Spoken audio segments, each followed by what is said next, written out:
Yo, it's your boy Dancing We're following more Photog. Check breaking this news on this story out Thursday from the morning. More than a NBA. dozen This is former absolutely NBA nuts. players have been arrested. They are being charged with federally defrauding the NBA's health and welfare benefit plan out of $4 million. NBC's Tom Winter is on his way to a news conference about this case from the U.S. Attorney's Office. Tom's joining us by phone. So, Tom, walk us through what we know about it right now.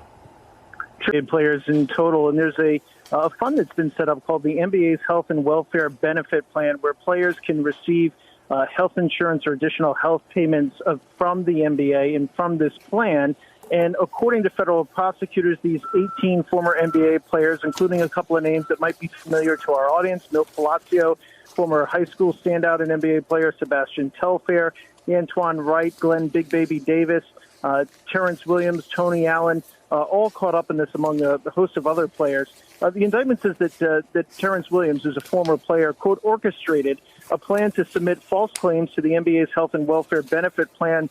What he did is he allegedly offered to supply fake invoices and false invoices for medical treatments from a chiropractic office, from 2 dental offices, and from a wellness office in exchange for those players getting paid, and then they would give a kickback payment. In total, according to the indictment, it's at least alleged that Williams received $230,000 from at least 10 players as a result of that. So what would happen here, Craig, essentially boiling this down, is that if the players would submit to this NBA plan that they received certain payments or received certain medical treatments, rather, that they had to pay for those medical treatments out of pocket.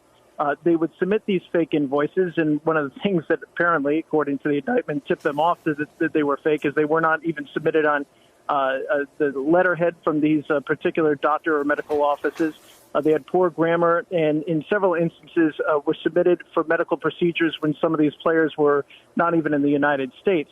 But they would submit these invoices, and from there they would receive payment directly to themselves, and then give a portion of that payment back to Terrence Williams, again, according to the indictment. In several instances, these transactions were flagged, and in several instances, some of the players actually were able to actually pay back the NBA for some of the medical treatments and for some of the payments that they received as a result of those fake medical treatments. So, again, news conference coming up just momentarily here, Craig, at the U.S. Attorney's Office for the Southern District of New York, and obviously we'll stay on top of this.